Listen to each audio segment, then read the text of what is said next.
जैसा आपको मालूम है कि 2 दिन हम लोग चिंतन शिविर में बैठे हैं और ये प्रयास किया गया कि 4 साल में जो 4 साल हो गए, अब ये लास्ट बजट है हमारा इस सरकार का। तो एक लेखा जोखा करते हैं कि हम कहाँ पहुँचे, कितनी हमारी उपलब्धि है और कितना हमारे कमियाँ रही है, खामियाँ रही है। तो मुझे खुशी है कि हर मंत्री मंडल के हमारे सदस्यों ने, तमाम विभागों के मंत्री हैं, उन्होंने खुल के अपनी बात रखी और बहुत अच्छे ढंग के परफॉर्मेंस बताई। और आंकड़े आपको दिए जा चुके हैं कि अधिकांश जो है जो जन घोषणा पत्र था वो लगभग पूरा होने जा रहा है। बजट घोषणा भी अच्छे ढंग से परफॉर्म हो रही है। वो 4 सब आपके पास में पहुँच गए हैं। अभी आपको प्रेस कॉन्फ्रेंस के बाद में एक और नोट देंगे जिसमें और ज़्यादा आपको इंफॉर्मेशन मिल जाएगी। कुछ बातें ऐसी है जो मैंने पहले भी कहा कि जो सारे खाली राजस्थान के अंदर है, देश में और राज्यों में नहीं है। इवन ओपीएस जो है, हमारी आलोचना भी हो रही है, परंतु दिल्ली हाई कोर्ट ने भी फैसला किया 10 दिन पहले ही आर्मी और पैरामिलिट्री फोर्स को लेके कि आप भेदभाव नहीं कर सकते और ओपीएस देना पड़ेगा आपको पैरामिलिट्री वालों को भी। उसी ढंग से पहले ह्यूमन राइट कमीशन कह चुका है, CNAG कह चुका है कि अभी तक तो 15 साल से अधिक हो गया है, ना तो कोई कायदे नियम बने, ना कोई पता नहीं भविष्य में क्या होगा, वो भी आलोचना ही है। और जुडिशियल कमीशन भी कह चुका है हम लागू नहीं करेंगे, और लागू है ही नहीं। हाईकोर्ट जजेस ओपीएस ले रहे हैं, आर्मी ओपीएस ले रही है। तो ये जो भेदभाव है ये चलने वाला नहीं है, चलने वाला नहीं है। हमारा मानना है कि अगर 60-70 साल तक हम लोग ओपीएस को लेके प्रगति करते गए यहाँ तक पहुँचे हैं, जिनका दावा सब लोग कर रहे हैं, तो फिर उस वक्त भी ओपीएस लागू थी। तो आप एकदम इनसिक्योर कर दो हमारे ब्यूरोक्रेसी को या कर्मचारियों को, तो कैसे वो काम करेंगे कॉन्फिडेंस से। रिटायरमेंट के बाद में हमारा क्या होगा, रिटायरमेंट के बाद में हमारा क्या होगा, अगर ये चिंता रहेगी तो मेरा मानना करप्शन भी ज़्यादा होगा। और तो है ही दूसरी समस्याएं, वरना काम भी नहीं कर पाएंगे। तो एक बहुत बड़ा फैसला ओपीएस का हुआ राजस्थान सरकार ने लिया, और 4-5 राज्य, हिमाचल भी, पंजाब भी, छत्तीसगढ़, झारखंड भी कर चुके हैं। और मैं अपील करना चाहूँगा प्रधानमंत्री जी से, एक तो इसके बारे में, ओपीएस के बारे में, दूसरा सोशल सिक्योरिटी, ये अब देश में मुद्दा बनना चाहिए। और राष्ट्रीय बहस होनी चाहिए। जिस प्रकार डॉक्टर मनमोहन सिंह जी ने और श्रीमती सोनिया गांधी जी ने अपने वक्त में, जो यूपी गवर्नमेंट वक्त में अधिकार आधारित युग की शुरुआत करी, पार्लियामेंट में कानून बना करके right to information, Mahatma Gandhi NREGA, RTE right to education, right to food security, 2 रुपये किलो गेहूँ, 3 रुपये किलो चावल, ये तमाम जो अधिकार दिए थे, उसी प्रकार से वक्त आ गया है कि पार्लियामेंट में कानून बने राइट टू सोशल सिक्योरिटी। जैसे विदेशों के अंदर हर परिवार को जो नीडी हैं उनको वीकली पैसा मिलता है, जीवन व्यापन करने की सिक्योरिटी वहाँ पर है। उसी ढंग से जीवन व्यापन करते हर परिवार, BPL, non BPL, Antyodaya, NFSA वाले, सबको मिला लीजिए आप। तो उसके अलावा भी हो सकता है EWS वाले भी हों। हर व्यक्ति को अधिकार है कि वो जिंदगी, जब तक वो उनका जीवन है तब तक सोशल सिक्योरिटी में उसको सरकार की तरफ से सहायता मिले। और ये तभी संभव है तब, अभी जो पेंशन हम दे रहे 1 करोड़ लोगों को दे रहे हैं राजस्थान में, और कहीं ज़्यादा कहीं कम। अब यूपी है, वहाँ हमसे डबल आबादी, ट्रिपल आबादी होगी। हम दे रहे 90 लाख 1 करोड़ के बीच में है, वो दे रहे हो 40-50 लाख लोगों को। तो ये आप समझ सकते हो कि राज्य पे डिपेंड कर रहा है क्या क्या शर्तें लगाते हो नहीं लगाते हो। इससे सबका भला नहीं होगा, वो तभी होगा तब सोशल सिक्योरिटी कानून बने पार्लियामेंट के अंदर। और इसके लिए हम लगातार, हमारी पार्टी कांग्रेस भी, जो राहुल गांधी जी जो निकल पड़े यात्रा में, उनका मुद्दा भी यही है कि देश में शांति सद्भाव भाईचारा रहे।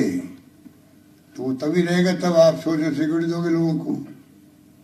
और इसीलिए वो महंगाई, बेरोजगारी, गरीब अमीर के बीच में जो खाई बढ़ती जा रही है वो तभी कम होगी। कम से कम आप जीवन यापन तो करवाओ हर व्यक्ति का। एक मजदूर भी जो होता है, जब सही साथ नहीं देता है तो बुढ़ापे के अंदर वो क्या करें, वो घबरा जाता है कि जिंदगी कैसे निकलेगी। कई बार घर वाले उसका ध्यान रखने की स्थिति में नहीं होते हैं, रख नहीं पाते हैं। आप जानते हो कि अलग अलग परिवेश होता है परिवारों का।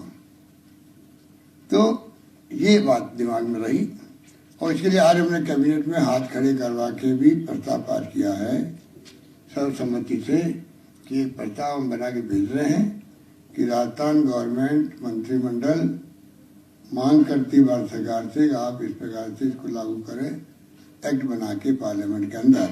हमारा मकसद ये है। दूसरा हमने जनरल डिस्कशन जो मैं बता रहा हूँ आपको, बाकी तो हर विभाग की समीक्षा हो रही है, बातचीत हो रही है, चर्चा हो रही है और क्वेश्चन आंसर भी हो रहे हैं आपस के अंदर। जिनको आशंका हैं वो अपना आशंका दूर भी कर रहे हैं। तो अच्छे ढंग से डिस्कशन, बहुत ही अच्छे माहौल में, अच्छे ढंग से, बहुत ही मैं समझता हूँ कि प्रभावशाली तरीके से डिस्कशन चल रहे हैं। विपक्ष के बाद में आलोचना करना कोई मुद्दा नहीं है राजस्थान के अंदर। इसलिए वो क्या कर रहा है, अब जैसे आप सब मीडिया साथी बैठे हुए हैं, आप मेरी भावना को समझ जाएंगे और प्रदेशवासी समझ जाएंगे। अब एसीबी अगर छापा नहीं डाले गए किसी राज्यों में, इसका मतलब वहाँ करप्शन है ही नहीं विपक्ष के हिसाब से। और हमारे यहाँ एसीबी जीरो टॉलरेंस रख रही है करप्शन को लेके, जीरो टॉलरेंस। उसको ये कहते हैं साहब बहुत करप्शन है। तो इससे बड़ी मूर्खता क्या होगी कि जहाँ एसीबी छोड़ नहीं रही है, सरकार कहती है संवेदनशील पारदर्शी जवाब दे पैसे देंगे, और जीरो टॉलरेंस की हम बात करते हैं और उसके अंतर्गत छापे पड़ रहे हैं। लोग कहते हैं हिंदुस्तान भर में सबसे ज़्यादा छापे राजस्थान में पड़ रहे हैं। इतना शानदार काम हो रहा है एंटी करप्शन डिपार्टमेंट में, और ये लोग उसकी आलोचना कर रहे हैं। तो पब्लिक सब समझ रही है कि ये किस प्रकार से बोल रहे हैं।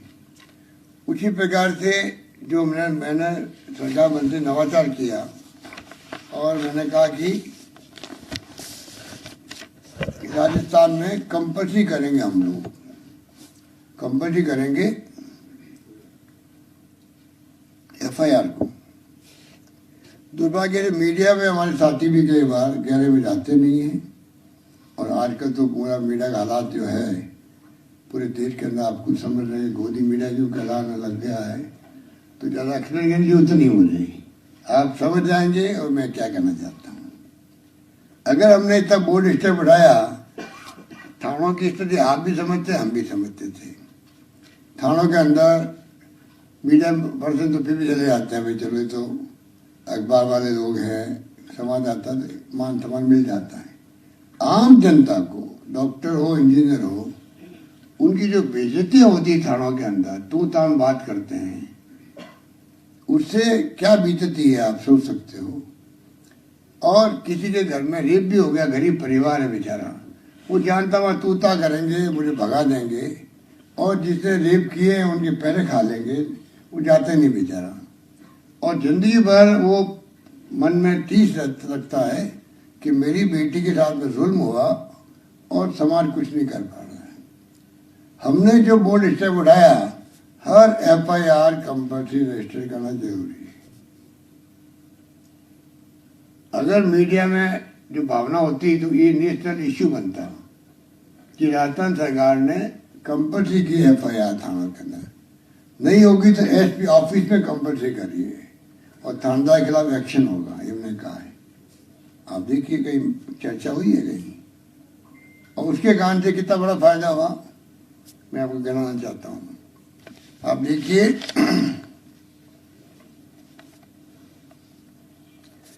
FIR अनिवार्य करने के बावजूद भी जो क्राइम कंट्रोल हमने किया है और लोगों में भय पैदा हो गया है, अब FIR लॉन्च होगी कंपल्सरी, इसके बाद भय पैदा हुआ। उस भय के कारण देखिए आप 19 के तुलना में 21 के अंदर 5% अपराध कम हुए हैं। MP में, हरियाणा में, गुजरात, उत्तराखंड में, 17 राज्यों में और केंद्र शासित प्रदेशों में अपराध अधिक दर्ज हुए। गुजरात में अपराधों में करीब 69%, हरियाणा के अंदर 24% और MP में 20% की बढ़ोतरी दर्ज की गई। हमने कंपल्सरी की तब भी 5% कमी आई और इनकी बढ़ोतरी हुई है। ये आंकड़े मेरे नहीं है, NCRB जो भारत सरकार की बुकलेट निकलती है, national crime record bureau,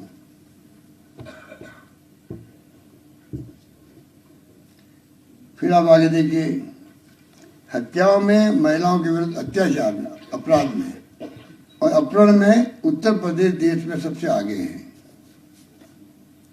number 3 custodial death में गुजरात सबसे ऊपर है। नंबर 4 नाबालिगों के साथ बलात्कार यानी पोस्को एक्ट के मामले में मध्य प्रदेश देश में पहले स्थान पर है, जबकि राजस्थान 12वें स्थान पर है। SC/ST क्राइम में यूपी नंबर 1 पर है, मध्य प्रदेश नंबर 2 पर है। अनिवार्य पंजीकरण नीति का परिणाम है कि 17-18 के अंदर 33% FIR कोर्ट के माध्यम से CRPC के अंतर्गत, आप जानते हो 156(3) के अंतर्गत इस कारण से दर्ज होते थे। अब वो संख्या जो है हमारी नीति के कारण से, अनिवार्य पंजीकरण के कारण से कॉन्फिडेंस बढ़ा। अब खाली 33% के बजाय 13% रह गई है। कोर्ट से आदेश आना पुलिस के पास में है, वो 13% रह गई है।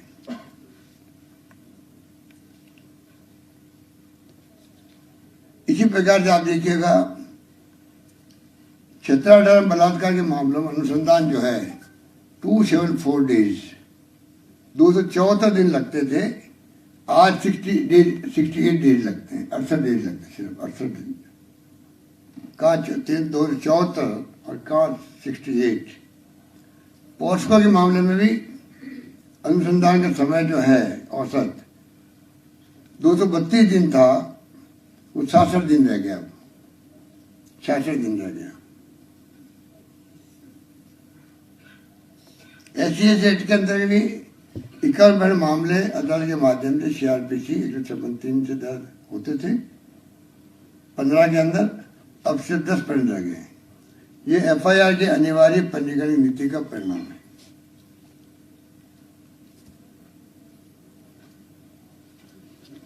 ये क्योंकि हमने कंपल्सरी कर दी, उसका कुछ लोगों ने फायदा उठाया और झूठी FIR दर्ज करने लगे, वो अलग बात है। उसके बावजूद हमारी नीति कायम रहेगी।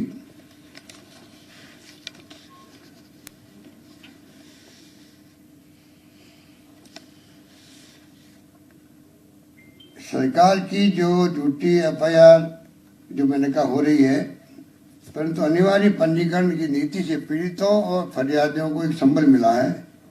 वो बिना किसी भय के थाने में अपनी शिकायत लेकर न्याय के लिए आगे आ रहे हैं।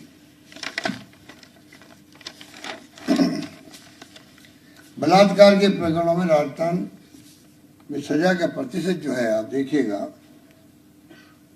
48% है राजस्थान के अंदर, और राष्ट्रीय स्तर पे मात्र 28.6% है। मतलब आप देखिए राष्ट्रीय औसत से राजस्थान में 48% तक हम बलात्कार प्रकरणों के अंदर पनिशमेंट का जो प्रतिशत है, सजा हुई है, वो 48% लोगों को हुई है। राष्ट्रीय एवरेज 28.6% है। और महिला अत्याचार के प्रकरणों में भी राजस्थान में सजा का प्रतिशत 45.2% है, जबकि राष्ट्रीय स्तर पर 26.2% ही है। महिला अत्याचार के प्रकरणों की पेंडिंग जो प्रतिशत है वो 9.6% है राजस्थान में, और जबकि राष्ट्रीय स्तर पर 31.7% है। ये एनसीआर की बुक में है। फिर भी हमारे मित्र लोग जो हैं, हमारे साथी विपक्ष के,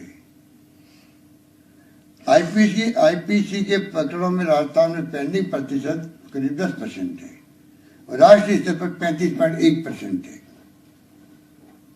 अब आप बताइए मुझे, जानबूझ कर के राजस्थान में क्राइम बढ़ रहे हैं, रेप हो रहे। आप हालात देखिए पूरे देश के अंदर। मैंने आपको फिगर दिए, मेरी फिगर नहीं है, ये फिगर एनसीआर की बुक के है। कहने का मतलब है विपक्ष में इतना साहस नहीं है कि कम से कम जो फिजिकली फैसले हुए हमारे, ये कोई फैसला एक थाने के लिए हुआ नहीं है, पूरे राजस्थान के लिए कोई कंपल्सरी एफआईआर करेंगे, ये नीतिगत फैसला था।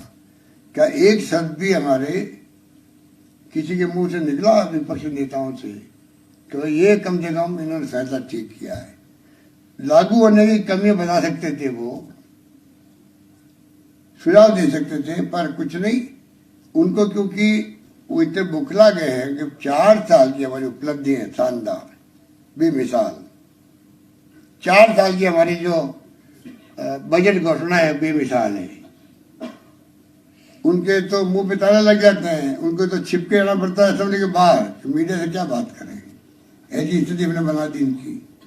अब वो क्या कहे, तब वो ये बात कहेंगे, साहब देखिए ईसीबी खूब छापे पड़ रहे हैं क्योंकि करप्शन बहुत ज्यादा है, उल्टा भ्रमित करेंगे लोगों को। क्या कहेंगे कि ये क्राइम बहुत बढ़ गया है, जबकि इतना कंट्रोल क्राइम राष्ट्रीय स्तर पर कंट्रोल है। राज्यों को मैंने आपको सुनाया, राज्यों के कम तुलना बताई मैंने आपको। अब आई बात आपके, हमें चिंता है कि चुनाव आ रहे हैं, तो ये हर मौका ढूंढते हैं कि सांप्रदायिकता कैसे फैले राजस्थान में।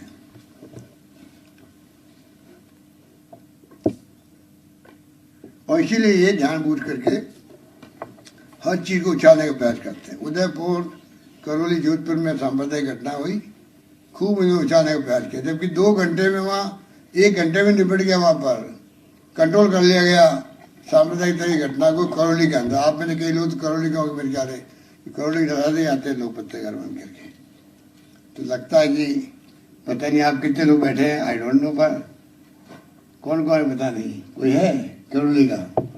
कोई नहीं है, सब गायब हो गए। तो पर करौली की घटना 1 घंटे में काबू कर ली गई। कन्हैयालाल हत्याकांड था, ये लोग था, बताइए, घटना होने के बाद में बेशर्माई से लोग हैदराबाद गए अपने कॉन्फ्रेंस भाग लेने के लिए, बीजेपी नेता लोग। ये नहीं, इतनी बड़ी घटना हुई है तो जाए उदयपुर, कम से कम अपनी विपक्ष की भूमिका निभाएं। हम लोगों ने सारे प्रोग्राम कैंसिल किए, बने हुए दौरे कैंसिल करे, बीच में आए हम लोग जयपुर आए, और सेकेंड डे चीफ सेक्रेटरी को, डीजी पुलिस को, हमारे मंत्री चले गए, मैं खुद चला गया, परिवार वालों जाके मिले, किए, सांत्वना दी। और सबसे बड़ी बात है, उसी रात को दोनों मुजरिमों को पकड़ लेना,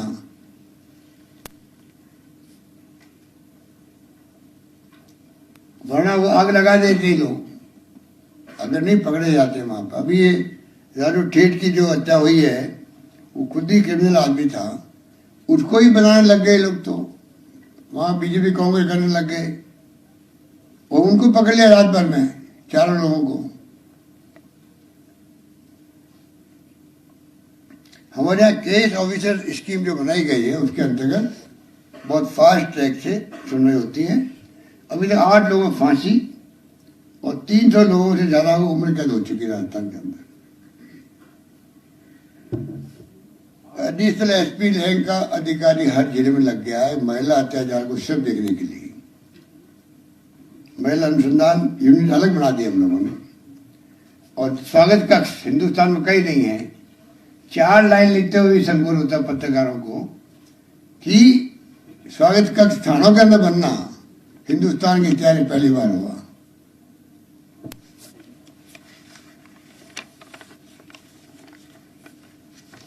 ये बार क्लब चलते रात को, सुबह 3-4 बजे चलते हैं, गली गली में खुल रहे हैं। वो तो बाद में देखेंगे हम कैसे रेगुलेट करें इनको। अभी हमने तय किया कम से कम रात को 11:30-12 बजे तब बंद करें। वो 12 बजे पहले अपनी दुकान समेट लें, ये कम से कम जाके आराम से घर पे लोग रह सके।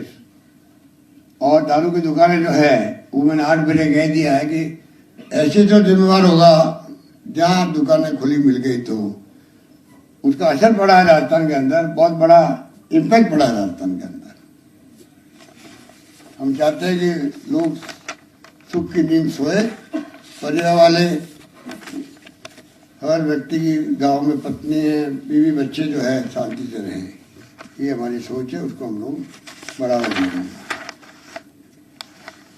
आपके ये पेपर लीक कल कहा था प्रताप सिंह जी ने, ममता जी का होगा आपको बताइए। आप हिंदुस्तान में पेपर लीक हर राज्य में हो रहे हैं, आर्मी में हो रहा है। आपके अभी 1 महीना पहले जुडिशरी में हो गया, हाईकोर्ट के पेपर लीक कोर्ट हो गए। हम जो है आगे बढ़ के पहला राज्य राजस्थान जो जेल भेज रहा लोगों को पकड़ रहा है, उस तक पहुंच रहा है कि किसने किया, कैसे पेपर आउट किया, वहां तक पहुंच रहा है। कानून पार कर दिया असेंबली के अंदर। और अभी हमने उनकी प्रॉपर्टियों को भी बुलडोजर भेजे वहां पर तोड़ने के लिए, बर्खास्त कर दिया, अधिकारियों को बर्खास्त कर दिया। और बच्चे जो है जो इसमें पकड़े गए, डिब्बा कर दिया आगे एग्जाम देने से, सब कुछ कर दिया, उसकी चर्चा नहीं। और ये अपोजिशन वाले पेपर लीक के लिए प्रेस कॉन्फ्रेंस कर रहे हैं, झूठे आरोप लगा रहे अधिकारियों पर, नेताओं पर। इनके पास कहना कुछ है ही नहीं, सामान कुछ नहीं इनके पास। इसीलिए अमित शाह जब आए थे जयपुर तो मुझे बताया गया, सच्ची क्या है तो पत्रकार मित्र ज़्यादा जानते होंगे, उन्होंने इनको झाड़ा अपने ऑफिस के अंदर। जब इन्होंने कहा साहब ये सरकार कुछ नहीं कर रही, वो नहीं कर रही, क्या बकवास करते हो। सरकार को 4 साल में तुम लोगों ने एक आंदोलन खड़ा नहीं किया राजस्थान के अंदर। ये मैंने सुना है, सच्चाई क्या मैं उस पर नहीं जाना चाहता। जो मैंने सुना बता दूं, एक मीटिंग में भी था, वहाँ पर नॉर्थ काउंसिल मीटिंग थी, वहीं से वो आए थे। हम लोगों ने अपनी परफॉर्मेंस दी उनको कि किस प्रकार राजस्थान में क्या प्रॉब्लम्स है स्टेट इंटर स्टेट के।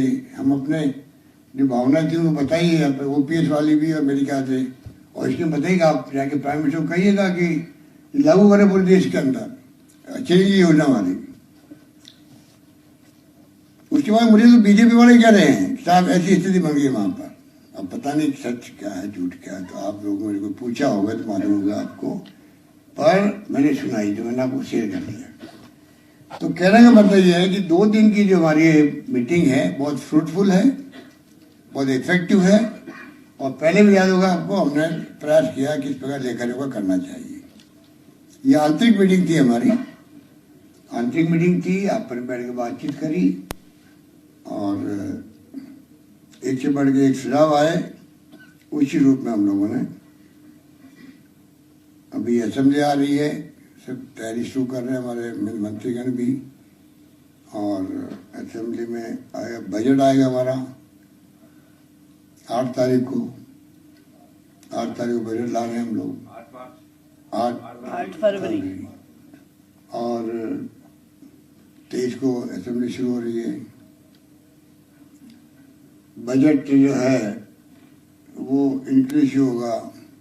कोशिश करते हैं कि जैसे मैंने पिछली बार किसानों के लिए अलग बजट पेश किया था और 12 मिशन बनाए थे हमने अलग अलग कृषि क्षेत्र को लेके। तो मिशन मोड पे किसानों के लिए हमने प्रयास शुरू किए राजस्थान के अंदर, उसी ढंग से हम चाहेंगे कि अब जो बजट आए इस बार, किसानों को आएगा नेक्स्ट बजट, परंतु फोकस जो है इस बार यूथ को, स्टूडेंट को रखना चाहते हैं, महिलाओं को। जो जो सुझाव आएंगे हम चाहेंगे उस पर समावेश करें।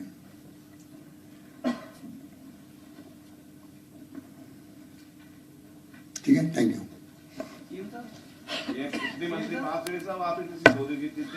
एक और बात कहना चाहूंगा, एक सेकेंड, कि सबसे खुशी की बात यह है, कोरोना में हमने शानदार मैनेजमेंट किया।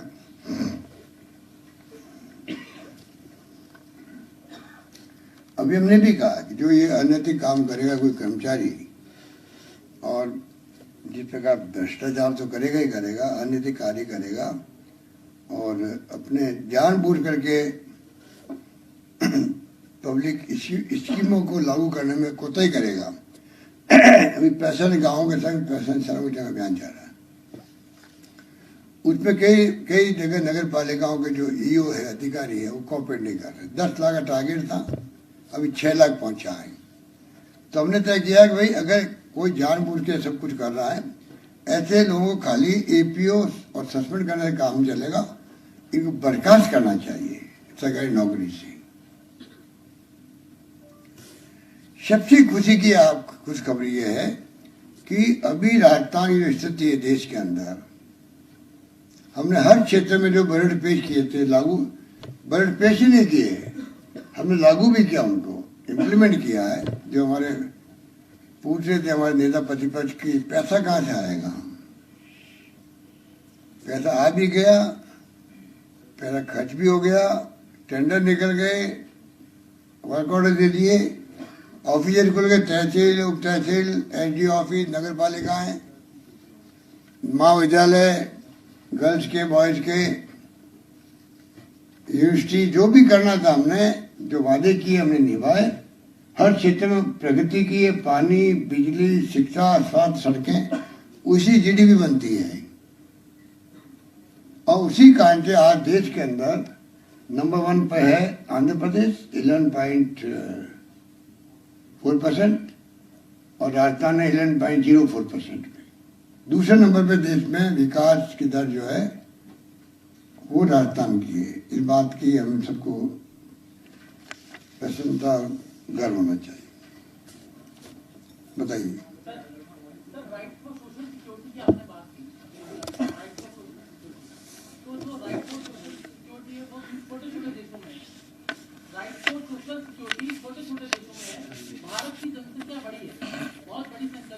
छोटे देशों में नहीं, अमेरिका में है। भारत की जनसंख्या बढ़ी है, तो आपको लगता है जनसंख्या नियंत्रण कानून आना चाहिए?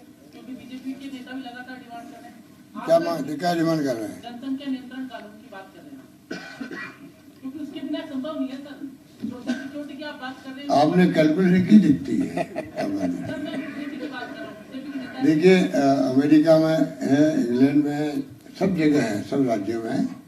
और सुनिए आप आगे, अगर आपने क्वेश्चन किए ही है तो जवाब देता हूँ आपको।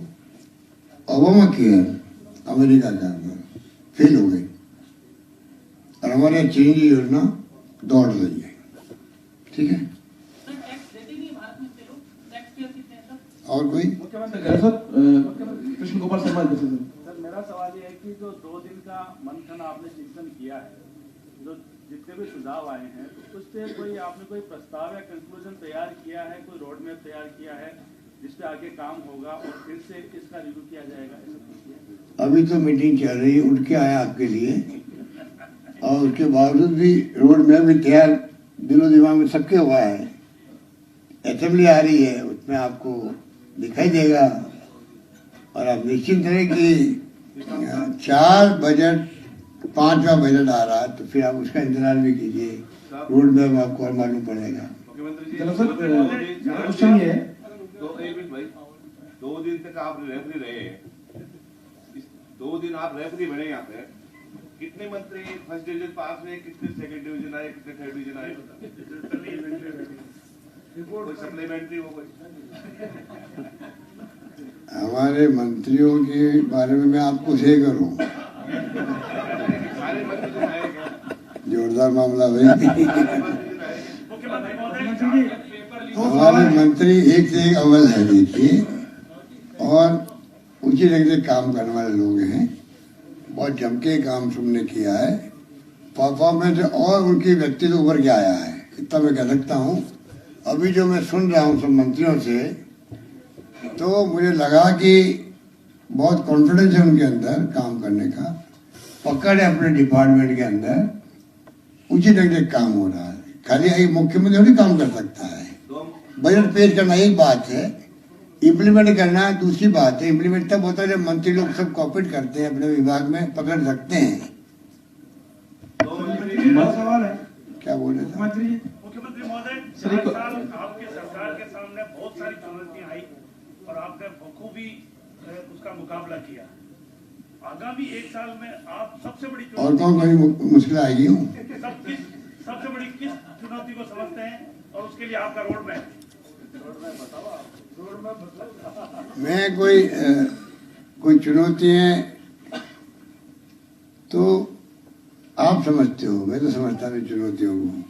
मैं तो बिल्कुल गवर्नेंस करनी है, जो जिम्मेदारी होती है उसे निभाता हूँ मैं पूरी ईमानदारी से, निष्ठा से, समर्पित होकर, और पब्लिक इंटरेस्ट के अंदर। मेरा ध्येय जिंदगी का यही है, मैं आम जनता के लिए क्या सेवा कर सकूं, अंतिम व्यक्ति तक मैं कैसे पहुंच सकूं, सोशल सिक्योरिटी में कैसे लागू कर सकूं, कोई भूखा नहीं सोए। मैंने कहा था कोरोना में, पूरे प्रदेशवासियों ने उसको निभाया और बहुत कामयाब किया उसको। आज सुप्रीम कोर्ट को बोलना पड़ा कि देश में कोई भूखा नहीं सोना चाहिए, सुनिश्चित करे केंद्र सरकार। ये हमारी सरकार की भावना थी, सुप्रीम कोर्ट ने प्रकट की, मेरे लिए गर्व की बात है। चिंतन और मंथन के बाद सर ये अमृत आप राजस्थान की मुखिया हैं, और राजस्थान के मुखिया होने के नाते आपका छोटे छोटे मुद्दे पे जैसे कोई लैक रह जाता है तो उसके लिए पड़ोसी राज्य को ये कहना कि भाई वहाँ पे इतना होता है, एमपी पे होता है, तो उस पे आप क्या कहेंगे? जैसे राजस्थान के आप मुखिया हैं और कोई बात होती है तो उस पे आप ये कहते हैं कि भाई यूपी में ये हो रहा है। मैंने तो नहीं कहा, मैंने कहा आपने कहा ना यूपी में ना कुछ नहीं कहा। मैं तो कहा एनसीआर बुक में क्या लिखा हुआ वो बताया आपको। मैं नहीं कहता हूँ, तो मैंने, आप ठीक कह रहे हो, मुझे मेरी राज्य की चिंता करनी चाहिए। वो तो मैंने कहा कि एनसीआर की बुक में लिखा हो, मैंने आपको खाली कोट किया। मुख्यमंत्री जी 2 सवाल है मेरे। सवाल पहला ये है कि आप गुड गवर्नेंस की बात करते हैं, हमने खबर की है, हम घाटगेट से रामगंज तक गए, वहाँ सारे बरामदे चौक हैं सर, कार्रवाई और जगह हो जाती है लेकिन वहां नहीं होती है। हमने इस पर विपक्ष से भी बात की, अभी आज ही सुबह बात करी थी, उन्होंने तुष्टिकरण का आरोप सरकार पर लगाया। वहीं सर अभी सड़क सुरक्षा सप्ताह चल रहा है, लेकिन ऐसे इलाकों में जो अल्पसंख्यक समुदाय के इलाके हैं वहां पर कोई इस तरह की सड़क सुरक्षा जैसा कुछ नहीं हो रहा है। रामगंज में सर पॉइंट नहीं है ट्रैफिक पुलिस का, लोग बिना हेलमेट जाते हैं, जिंदगी से खिलवाड़ हो रहा है। देखिए किस गली मोहल्ले में क्या हो रहा है, वहां तक आप पहुंच गए, बहुत अच्छी बात है, बहुत अच्छी बात है कि आप जाके एक गली देख के आ गए। और आप जैसा क्वेश्चन मुझसे कर रहे हो विपक्ष क्या कह रहा है, विपक्ष के डीएनए में वही है जो वो कह रहा है। मोदी जी ने भी अभी राष्ट्रीय कार्यकारिणी की बैठक में बोला है कि जीत का मंत्र दिया है, कहा है कि मुसलमानों के बीच में जाए बीजेपी, अनाप शनाप ना कहे मुस्लिमों के लिए, और जो केंद्र सरकार की योजनाएं हैं वो ज्यादा से ज्यादा मुस्लिमों को दे। इस चीज पर फोकस किया है मोदी जी ने अभी कार्यकारिणी की बैठक। ये बात बताओ, जो अभी क्वेश्चन पूछे थे ना, विपक्ष कह रहे हैं तुष्टिकरण कर रहे हैं, उनको बताओ। सर ये चिंतन और माफियाओं के बाद अमृत जो निकल के आया है, चिंतन और मंथन के बाद जो अमृत निकल के आया है, उसे क्या मानते हैं, कौन सा क्या खास इसमें पॉइंट? अभी तो मैंने कहा अभी मीटिंग चल रही है भैया, उठ के आया हूँ बीच में। एक और काम उन्होंने किया अभी उत्तराखंड के वक्त में, जब त्रासदी आई थी बद्रीनाथ केदारनाथ के अंदर, तब हम लोगों ने नौकरी दी थी सबको, जो परिवार वाले राजस्थान के लोग थे और जो चल बचे, उसमें हमारे नेविगेशन सैन थे जो पीसीजी में हमारे काम करते थे। तो सरकार बदली तो जिनकी नौकरी लगी हुई थी, उस सरकार ने उनको वापस निकाल दिया और उस स्कीम में रोक लगा दी। हमने वापस कहा कि स्कीम को वापस लागू करेंगे और तमाम उन परिवार को नौकरी देंगे जो परिवार उस वक्त में दुनिया ही चले गए।